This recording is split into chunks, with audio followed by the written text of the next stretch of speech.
сәлеметсіздер ме барлықтарыңызға? Менің каналыма қош келдіңіздер. Бүгін сіздермен бірге мынандай әдемі гүл тоқитын боламыз. Өте оңай, әрі жылдам тоқылады. Менің видеомды көрмес бұрын міндетті түрде лайк басып, подписация бөліміне тіркеліп кетуіңізді сұраймын. Бізге бұл гүлді тоқу үшін ең біріншіден жіп керек, әрине. Крючок керек, жібімізге сәйкес номерлі. Осы жіптің сабағын жасау үшін мынандай ағаштар керек болады, шпажкалар, немесе мына роллыдан қалып қойған таяқша, менде соны қолдансаңыз болады. Және де горячий клей, ыстық клей и қайшы керек бізге. Осы құрылғыларымызды дайындаймыз және жұмысымызға кірісейік енді. Ондай воздушный петля алып аламыз. 4 воздушный петля аламыз. 1, 2, 3, 4. Осы 4 воздушный петляны кругқа басы мен аяғын қосып шеңбер етеміз. Кішкентай шеңбер пайда болады. Осы шеңберден енді келесі рядқа өту үшін 3 петля подъемы көтеріп аламыз. Бірден айтайын, осы біздің мына тұрған тесігімізді столбиктің с накидамен толтырып тоқып шығамыз. 8 столбик с накидамен тоқимыз. 2, 3,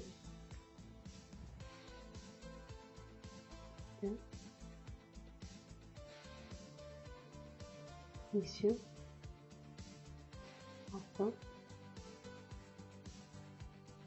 7, 8. Любой жіппен тоқи беруге болады. Өздеріңізде қандай жіп бар, сонымен тоқи беруге болады. Крючок нөмірін сәйкес жіптің нөміріне сәйкес аласыздар. Енді мына қалдық жіптер, жұмыстың барысында қалып қойған жіптерден тоқып жатырмын. Міне 8 мен столбик с накидамды теріп болдым. Енді келесі қатарға өту үшін тағы да 3 петля подъема көтеремін де, мына тұрған каждый петляның ішіне 2 столбик с накидамнан тоқимын. Яғни менің екінші рядымда, екінші қатарымда 16 столбик с накидам пайда болады. Осылай осы қатардың соңына дейін прибавкамен тоқып шығамыз. Әрбір мына тұрған петляға 2 столбик с накидамнан тоқимыз. Міне қатардың соңына келіп жеттім. Енді әдеттегідей мына қатардың соңына басымен қосамыз. Столбик, соединительный столбикпен. Келесі қатарға өту үшін тағы да біз 3 петля подъема көтеріп аламыз. Осы жерде енді былай болады, бізде тағы да прибавка қатары болады. Бірінші петляға прибавка қоймаймыз, тек бір столбик с накидам тоқимыз да, келесі петляға 2 столбик с накидам тоқимыз.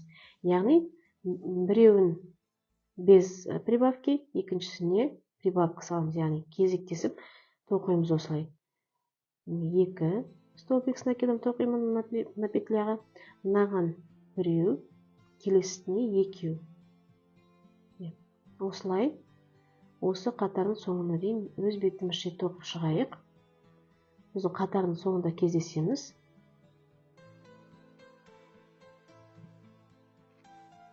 Мінекей мен мына қатарды да бітірдім. Енді мына жерде жаңағыдай қатардың соңын басымен біріктіріп, столбик, соединительный столбикпен.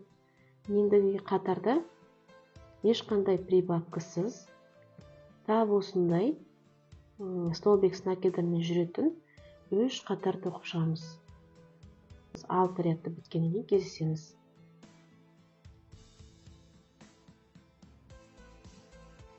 Міне қатардың соңына келіп жеттім. Енді мына қатарды біріктіреміз, яғни 6 қатар тоқып болдым. Бізде міне 1 қатар, 2, 3, 4, 5, 6. 6 қатарды тоқып болдым. Мына жіпті қиып тастамаймыз. Ішіне біз мына гүлдің ішіне азғантай наполнитель салатын боламыз. Көп емес. Жаңа шамасына қарай саламыз. Көп салудың қажеті жоқ. Міне осылай тұрса жарайды. Енді мына біздің қатарымыздың аяқталды ғой. Осы жіпті мына тура ортасымен қазір біріктіреміз. Осылай ұстаймыз. Мынаны былай қаратып аламыз өзімізге. Енді мына жерде тұрған петлямен былай біріктіреміз. Сосын енді мына жағынан бүктейміз де, екінші жағынан былай етіп. Осы екеуінің ортасын соединительный столбикпен былай біріктіріп тоқимыз. Болды, ешқандай басқа жерін тоқымаймыз. Мына жіпті былай кішкене қатайтып тоқимыз да, жібімізді кесіп тастауымызға болады.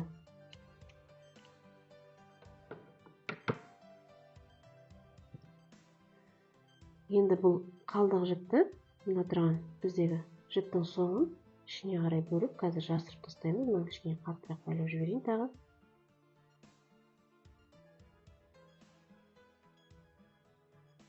Мына жіпті былай етіп алып, ішкі бетіне қарай жасырып тастаймыз былай.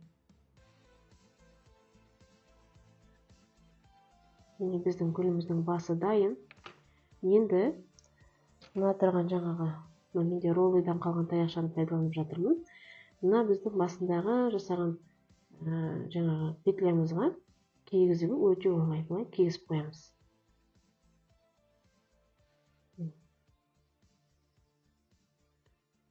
Қазір енді мына тұрған сабағын, бұны енді сабағы өте оңай. Сабағын қазір жасыл түсті жіпті аламыз. Жасыл түсті жіпті алып, мына бас жағын кішкене клейлеп жібереміз, былай етіп. Ыстық клеймен клейлейміз. Сосын мына жайлап етіп ақырын асықпай. Мына жерде бізде жаңағы клейіміз көрініп қалмас үшін жақсылап етіп айналдыра жабыстырамыз да. Мына тұрған біздің ағашымызды, болмаса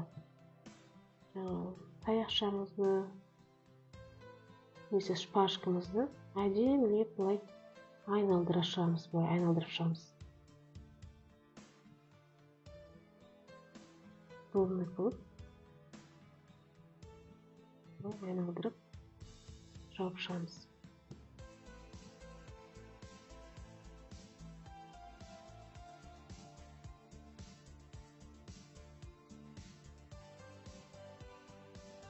Соңына келген кезде, мына соңғы жақтарына кішкене ашып жіберейін. Былай етіп тағы кішкене клейімізді жағып, осы бетке клейленген жерге апарып ораймыз жайлап. Былай етіп тегістеп жабыстырып қоямыз.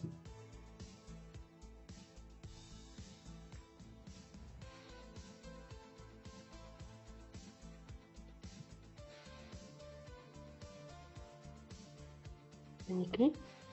Енді жапырақшасына көшетін боламыз. Әдемі гүл пайда болып келе жатыр бізде. Енді жапырақшасына көшеміз. Жапырақшасы да оп-оңай.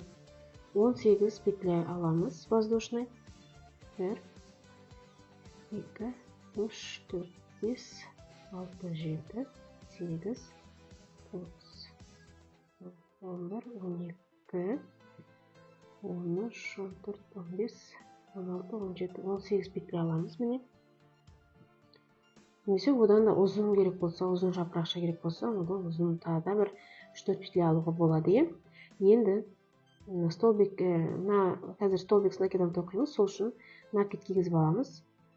Күртшегімізге бірінші, екінші, үшінші емес, тұрған 4-ші петлядан бастап тоқимыз. Столбик с накидом жартылай тоқимыз бұл жерде. Бұлай, сосын тағы да накид кигіземіз де, келесі петляға тағы да жартылай столбик с накидом тоқимыз. Бізде күртшекте 3 жіп болады, осындай 3 петля болады. Осыны алғашқы екеуін бірге тоқимыз да, кейінгісін бірге тоқып былай істейміз. Сол кезде кішкене мындай угла пайда болады бізде. Ал қалған петлялардың барлығына столбик с накидом тоқимыз. Соңғы 4 петля қалады оның аяқ жағында, оған полустолбик с накидом тоқитын боламыз. Осы қатардың барлығы столбик с накидом тоқылады. Бұл енді тюльпан гүлінің ең оңай түрі. Басқа да неше түрлі тоқуға болады. Сондай-ақ менің каналымда басқа да неше түрлі қызықты гүлдерді тоқу әдістері бар. Соларды көрсеңіздер болады. Ссылка қалдырып кетемін қазір мына экранның жоғары жағынан. Міндетті түрде қарап көрсеңіздер болады. Міне соңына келдім, мен 4 петля қалды. Бірінші полустолбик, 3 петля қалған екен, ештеңе етпес. 3 петля қалған екен. Үшеуіне полустолбик с накидом тоқыдым. Енді мен соңын біріктіремін соединительный столбикпен. Енді мен соңын біріктірдім. Енді мына жіптің қалдығын қиып тастаймыз. Тастаймыз да соңын былай түйіншектеп түйіншектеп қоямыз, былай ашылып кетпес үшін. Керексіз жіпті қиып тастаймыз.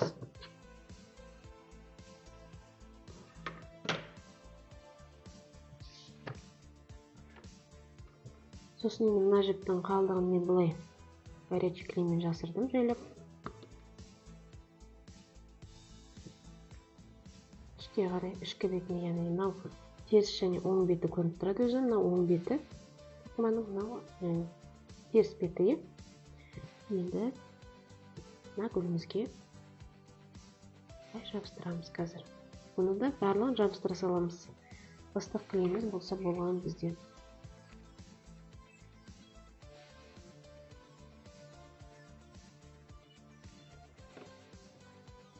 Теріс бетіміз оң бетімен қарап сыртқа қаратып жабыстырамыз былай.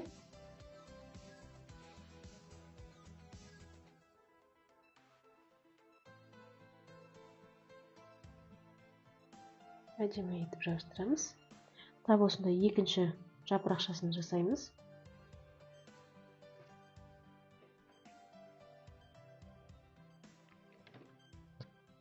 Екінші жапырақшасын сәл төмендеу жабыстырамын.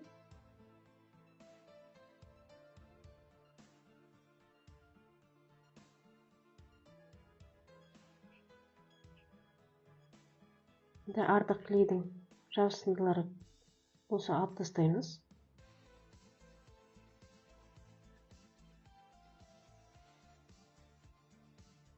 Осымен менің гүлім дайын болды. Сіздер де тоқып көріңіздер. Өте әдемі шығады. Кереметтей әдемі тюльпан гүлдері пайда болды бізде. Әр сыйлығыңызды ерекше етуге тырысыңыздар. Алда келе жатқан барша әйел заттарын мерекелеріңізбен құттықтаймын. Денелеріңізге саулық, отбасыларыңызға бақыт тілеймін. Аман болыңыздар. Менің каналыма лайк басып тіркелуді де ұмытпаңыздар. Тағы да алда мастер-класстарда кездескенше аман сау болыңыздар.